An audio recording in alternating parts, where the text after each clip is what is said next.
nari mu mwijima ukabije Yesu aramurikira nari mu mwanda uteye isoni Yesu ankuramo nari ndushye nguyu mwuma Yesu araza ati ngwino mukobwa nkunda nkuruhure. Amazina yanjye nitwa Liliane Kabaganza, nkaba ndi umuririmbyi w'indirimbo zihimbaza Imana. Murakoze. Reka nkubwire teta, ndagira ngo ngusabe ngo aka kanya ugomba kunyereka umukwe ufite amafaranga, nge ngomba gukira kuva uyu munsi kugeza iteka ryose. Wanyumvise teta? Wow. Nitwaza n'inka uzwi ku izina rya Mama Zulu, nkaba n'umukinnyi w'amafilime. Ari nyabaye bibaye. Presentation ziratandukanye, umwe yatujanye mu mwuka undi asa n'ugiye kutumera nabi. Ariko ni acting mu mpano zabo kandi zose zigamije kwigisha no gufasha.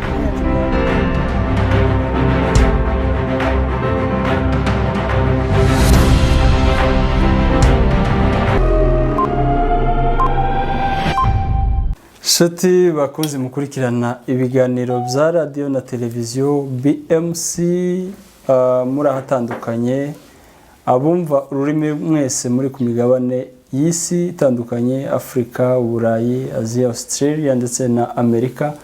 Nongere mbaha ikaze muri kiganiro aho tugiye kuganira n'abatumirwa mubona kuri kamera zacu. Nje ugiye kuyobora ikiganiro nitwa Bonfils. Aha turi rero ni Nairobi, mushobora kubona amashusho y'abantu bamwe wenda muzi mu bindi bihugu, ariko tubasanze mu mujyi wa Nairobi ahabaye umuhango umwe mu bastare nanone bacuranga ndetse bakanaririmba muzi mbangutse, aho umugore we yarafite ikirori. Niho mbashe gusanga aba babyeyi, biba bigoye kubabona cyane, ariko kandi tugize amahirwe yo kubabona. Turavuga duti reka tubaganirize bagire ico batubwiye cyane ko bakora ibikorwa bifasha imitima ya benshi. Bityo rero ndagira ngo turi kumwe tubane muri iki kiganiro, ndetse nakwibutsa kuba wakora subscribe kuri BMC niba utarayikora. Reka ntangire baramutsa, reka batangire bivuga nanone baramutse. Duhere mu kuboko kw'iburyo hanyuma tuze guherukira ku ruhande. Nari mu mwijima ukabije Yesu aramurikira nari mu mwanda uteye isoni Yesu ankuramo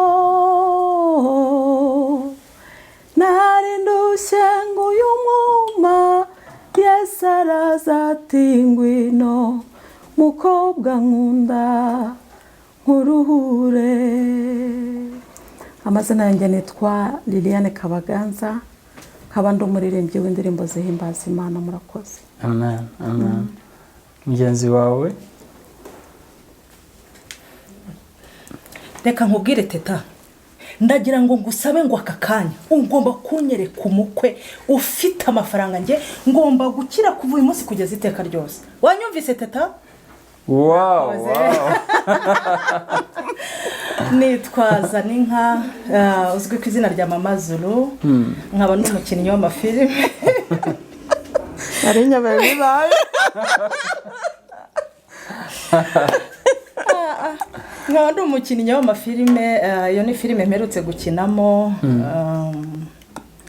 yitwa Isi Dutuye, ikaba ica ku Mpanga TV. Nkaba rero ndi umukinnyi w'amafilime, ndazikora nkazikina, hanyuma ndi n'umuririmbyi. Yes. Uririmba indirimbo zihimbaza Imana. Ndi umumama, ndubatse, mfite umutware n'abana 4. Nishimiye rwose kubana namwe muri iki kiganiro. Murakoze. Murakoze cyane. Murumva ko izi presentation ziratandukanye, umwe yatujanye mu mwuka undi asa n'ugiye kutumera nabi. Ariko ni acting mu mpano zabo kandi zose zigamije kwigisha no gufasha imitima ya benshi. Ariko ndagira ngo mbabaze, muri aba mama bazwi nk'inshuti mu bundi buryo, ngira ngo muri ku rundi rwego abantu bibaza tesaba abantu baba bavukana bimeze bite, kuko iyo muri ahantu muri closed cyane. Ubushuti bwanyu bushingiye kuki? Murakoze cyane. Mu by'ukuri navuga ko tutakiri inshuti ahubwo twabaye abavandimwe. Imana niyo yatuvukanishije, kuko aho tujya guhura twahuriye mu nzu y'Imana, mu murimo w'Imana. Aba ariho tumenyanira, ndetse aba ariho n'urukundo rwacu rukomerera. Tumaranye imyaka ingana 10 n'ingahe? 15. Yego. Ni ukuvuga ngo kuva twamenyana urukundo rwacu ntabwo rusubira hasi, ahubwo rugenda rukura umunsi ku wundi. Iyo nezerewe ababizi, iyo nishimye ababizi, iyo mfite ikibazo ababizi, iyo merewe neza ababizi, kandi nawe mu ruhande rwe nanjye nuko bigenda. Turi inshuti magara, inkoramutima. Ibyo ndabishima Imana cyane. Ntabwo tuvukana, ariko Imana niyo yatuvukanishije mu mbaraga zayo, mu maraso yayo. Akenshi usanga ubushuti bw'abantu bufite icyo bushingiyeho, haba wenda mu myumvire, mufite ibintu mwumva kimwe, mukunda kimwe. Ndagira ngo mbaze Mama Zulu, wenda urumva nti mwari muzanye, ushobora kuba mwaranaho, urumva niba ari imyaka 15 mwari bakuru n'ubundi. Ikintu waba warakundiye Mama Liliane kigatuma ubushuti bwanyu bukomera mudatandukana, unamwigiraho utabonye ku bandi bantu, ni iki? Murakoze cyane. Ikintu cyaba cyaratumye niyumvamo Liliane nk'umuvandimwe, ndetse urenze abandi bose, abamama bose nahuye nabo.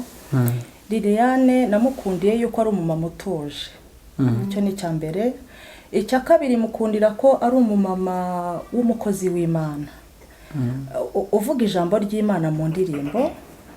Icyo ni icya kabiri. Icya gatatu, mukundira yuko ari umumama ugira ibanga. Uyu mubyeyi nicyo namukundiye. Hanyuma ikindi nanone cyatumye mufata nk'umuntu udasanzwe mu buzima bwanjye, nuko afite inshuti nyinshi, yaba ari mu gihugu yavutsemo no mu bindi bihugu, ariko ni njyewe yahisemo nk'inkoramutima. Icyo kintu tujya tukiganira cyane.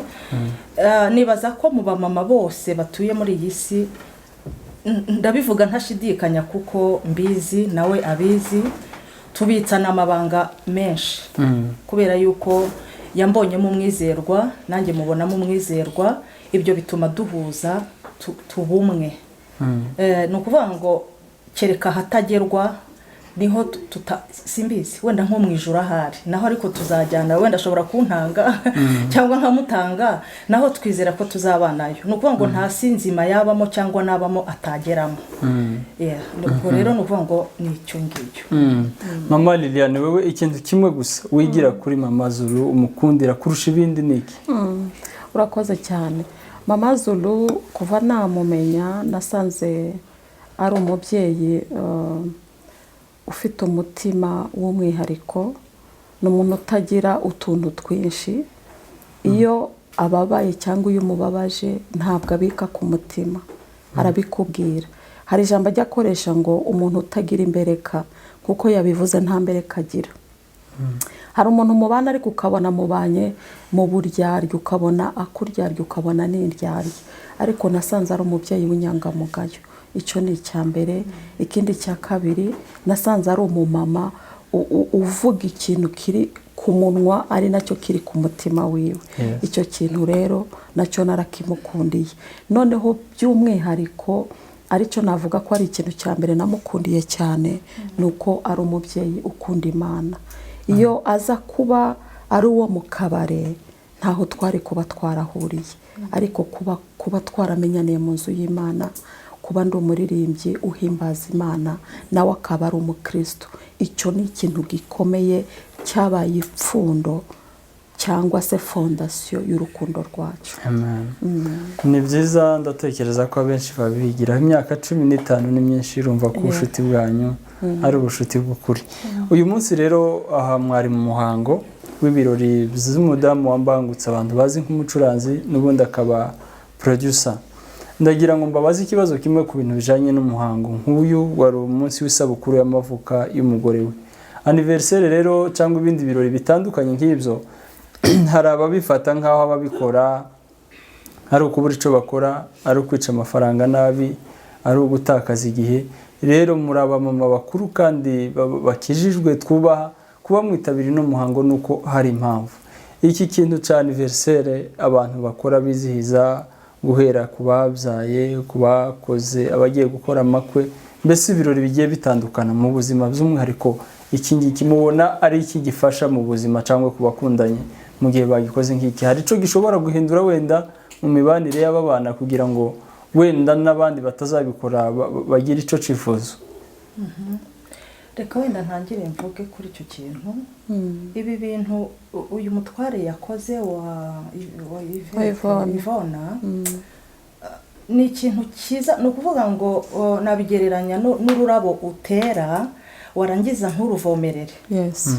Urwo rurabo iyo utaruvomereye ruraraba, ruruma, mbese ruragenda rukagira gutya rukanuma, ugasanga rwa rurabo nta bwiza rugaragaje. Ubwo rero ibi yakoze mbangutse producer ni igikorwa cyiza abagabo bose bakabaye bigiraho, kubera yuko urukundo ni ibikorwa. Uko uvomerera rurabo niko rugenda ruba rwiza, rutoha, noneho rukaza gushimisha abarureba, hanyuma n'urwo rurabo rukagira ubuzima. Ubwo rero umumama ndamugereranya n'ururabo, hanyuma mbangutse ni uriya ugomba ararwuhirira buri gihe. So nkavuga nti rero iki kintu yakoze abagabo, iyaba abagabo bose, hari uwavuze ijambo aravuga ati jewe sinigeze nkorerwa ibi bintu, atariko nshimishijwe n'uyu nguyu wabikorewe. Ni ukuvuga ngo ikintu yakoze yahize abandi. Urukundo mbese kugira ngo rugumemo, hari n'ukuntu yakoze agasiripurize nk'aka ngaka bamaze nk'igihe batagakora. Hari ikintu hari ikintu kirema mu rukundo rwabo, rukongera rukaba rwiza, amahoro akaba mu rugo, umutekano ukaba mu rugo, mbese nta kiza nk'icyo. Numva ruko nabigereranya. Mama Liliane wenda ndumva ico yagisubije kandi ni ibintu byumvikana, ariko mu bantu bubakanye umugore n'umugabo, usibye kuba umuntu yamusohokana akamushimisha nk'uko yamutegura ikirori, ni iki kindi umugabo ashobora gukorera umugore ciza kikamunezeza? Ni byinshi ndabyumva birumvikana, ariko ikintu kimwe ciza umugabo ashobora gukorera umugore we kikamunezeza niki? Ingendo Kagwari Courier Services twaje turi igisubizo. Iyi ngarimwe kubifuza kohereza imizigo mu bihugu bitandukanye batuye muri Kenya ndetse no koherezwa, wadusanga Kayole Masimba Stage Joy Business Center, etage ya mbere, umuryango wa 11F. Twandikire kuri WhatsApp cyangwa duhamagare kuri 0716483047 cyangwa 0795883036. Ingendo Kagwari Courier Services, igisubizo.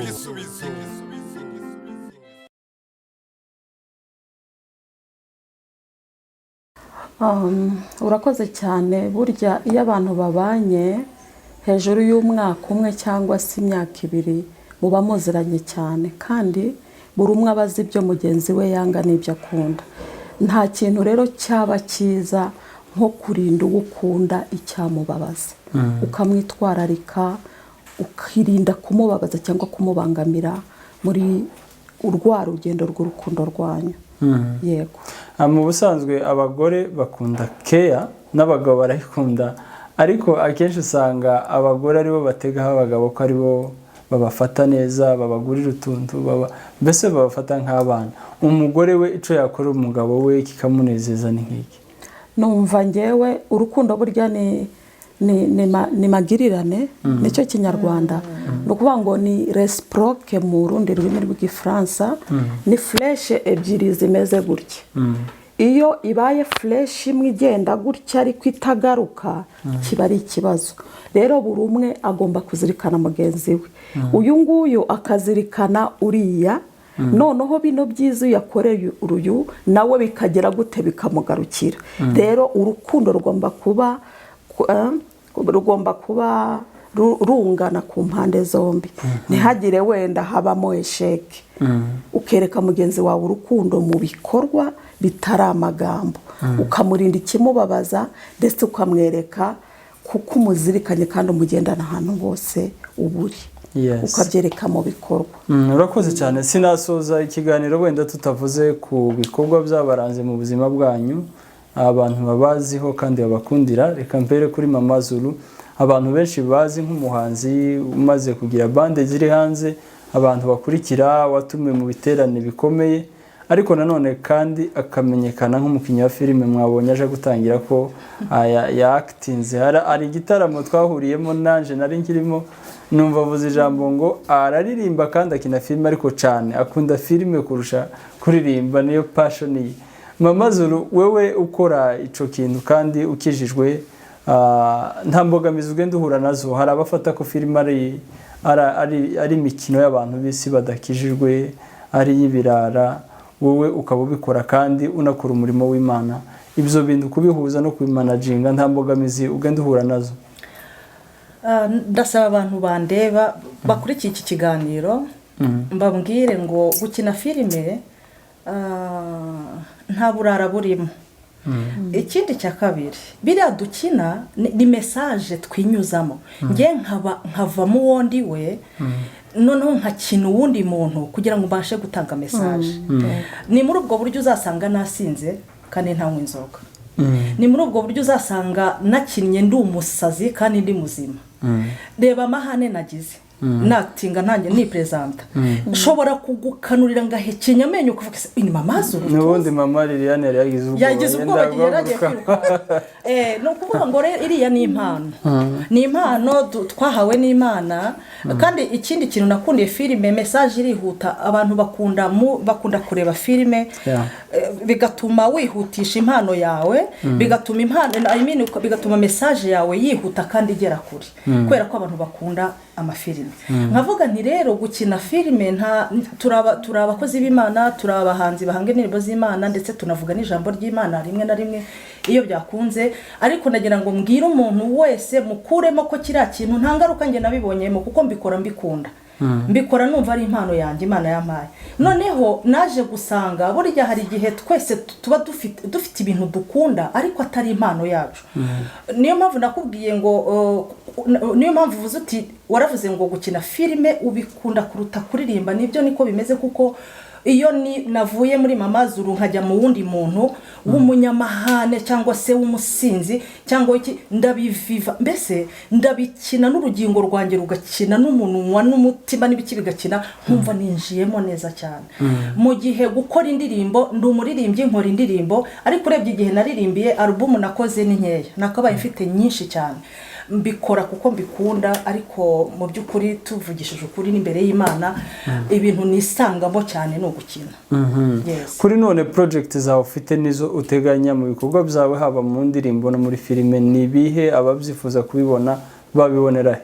Ibikorwa byanjye maze iminsi mfite album ebyiri, abashaka kumbona bajye kuri YouTube channel yanjye yitwa Mama Zulu. Nuko nguko yitwa, bazasangaho indirimbo zanjye nakoze, ariko hari n'izindi ntarashyiraho. Hari n'izo ndimo gukorana n'uyu mu producer yitwa Mbangutse, ari we nita ko ari musaza wanjye cyane, wita ku bihangano byanjye. Album yindi igiye kuzasohoka izaba ari Mbangutse wayinkoreye.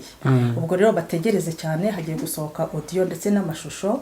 Ni indirimbo nziza cyane nakoze mu rurimi rw'Igiswahili, nayikoreye hano Nairobi, ni Mbangutse wazinkoreye. Ni indirimbo nyinshi zigera muri 5, tuzajya tugenda dusohora imwe imwe. Ahantu ro bazasanga ibihangano byanjye ni kuri YouTube channel yanjye yitwa Mama Zulu. Na filime niho ziri? Filime nazo niho nzicisha, ariko ntabwo izo nakinnye ntabwo zaciyeho, izo nakoze ntabwo ziri kuri YouTube, hari ikibazo zagize.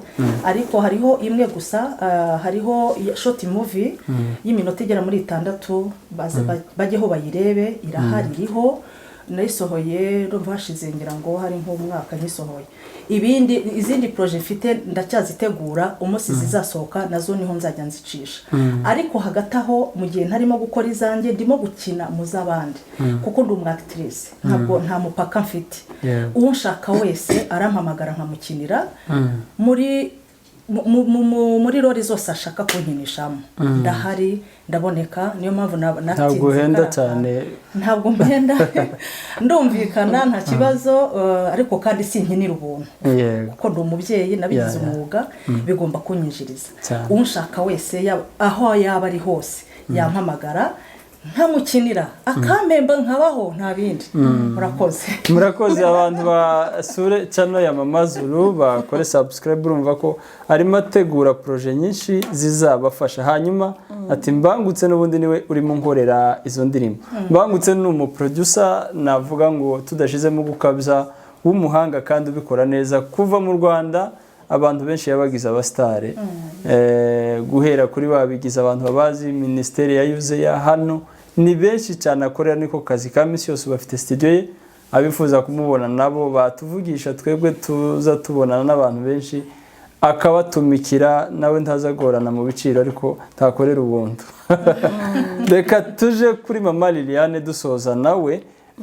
Mama Liliane navuga ko kumuvuga biragoye.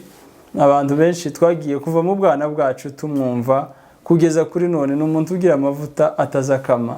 Igicanira abaho abahanzi bato bakwiye kumwegera akababwira ibanga kugeza kuri ubu yasohoye indirimbo ikora ku mitima ya benshi. N'umuhanzi ukomeye ku rwego navuga rwa East African.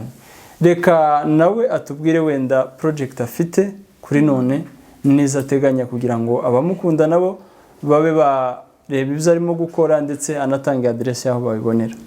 Yego murakoze cyane.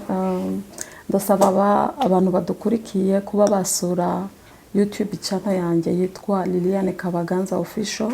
Aho niho babona ibihangano byanjye kandi nsaba abatarakora subscribe ko bayikora ndetse mukabasha kubisangiza n'abandi kugira ngo ubutumwa bwiza bukomeze bwamamare. Imana ibaha umugisha. Ndabatura cyane indirimbo mperutse gusohora yakozwe na producer Mbangutse yitwa Akabando. Ubu niyo imaze iminsi 4 isohotse iri kuri YouTube abantu babasha kuyibona. Wenda bikunze naza kuguha link yayo ukaza kuyishyira munsi y'iki kiganiro kugira ngo abakunzi b'ibihangano byanjye bakomeze bayikurikire. Kandi nshimira abantu bakomeje kutwereka ko turi kumwe. Imana ibaha umugisha. Subscribe yawe ni support kuri twe, share yawe gusharinga indirimbo zacu ni support ikomeye ndetse na like nayo ni support ikomeye. Imana izagikomeza ibaha umugisha. Na commentaire zanyu tuba tuzikeneye kuko nta mutwe umwe wigira. Ibyo mwatubwira hasi muri commentaire twabyumva kandi byatugirira umumaro. Mwakoze cyane rero Imana ibagirire neza. Kubera ko Mama Liliane afite indirimbo nsha araza kuduha kapela ariko reka mbwira abantu bakurikiye ikiganiro technology kuri none nibwo abantu barimo bagenda bayimenya. Muzi ko Kabaganza indirimbo zugiye kuri YouTube kandika ntaho utazibona ariko nyinshi ntizi kuri channel ye. No kuvuga ngo channel ashobora kuba yigize mu mwaka umwe sinzi cyangwa 2 amezi ahubwo amezi.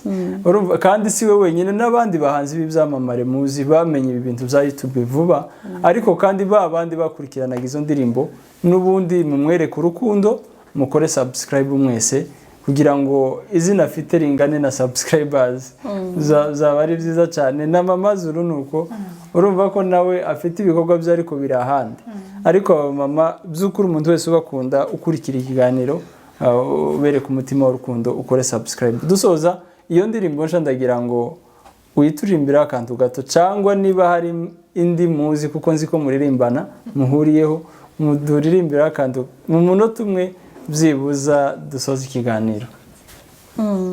Arakoze cyane. Reka ndirimba Akabando ndaririmba agace gatoya nta kibazo muri iyo ndirimbo nshyashya. Ahasigaye ibindi bisigaye muze kubireba kuri iyo channel mubashe kuyumva yose abatarayumva. Imana ibagirire neza. Fata ukuboko kubw'urukundo rwawe ungendeshe mbere ikiraro nkugendereho ngera ushaka ibisigaye Liliane Kabaganza Official mubashe kumva iyo ndirimbo muyirangize. Imana murakoze cyane. Ari jambo bita kudodesha ubwo ngubwo abantu ibisigaye murabikurikira aho ngaho. Mama Zulu ndagushimiye na Mama Liliane kuba mwaduhaye umwanya kuri BMC tugiranye ikiganiro cyiza ngira ngo kiri bufashe imitima ya benshi nawe wadukurikiye ndagushimiye kuko utanga umwanya wawe abamaze gukora subscribe muri abantu b'agaciro kuri twe n'abatarayikora nanone muyikore kuko tugenda tubazanira ibyiza nk'ibi kandi rimwe tubitegura ntibikazaza bibacika twari mu muhango wo kwizihiza isabukuru y'umugore wambangutse tumwifurije isabukuru nziza y'amavuko bakomeze bagubwe neza mu rukundo rwabo bazabyara andi masha 3 niko bavuze turabakunda cyane murakoze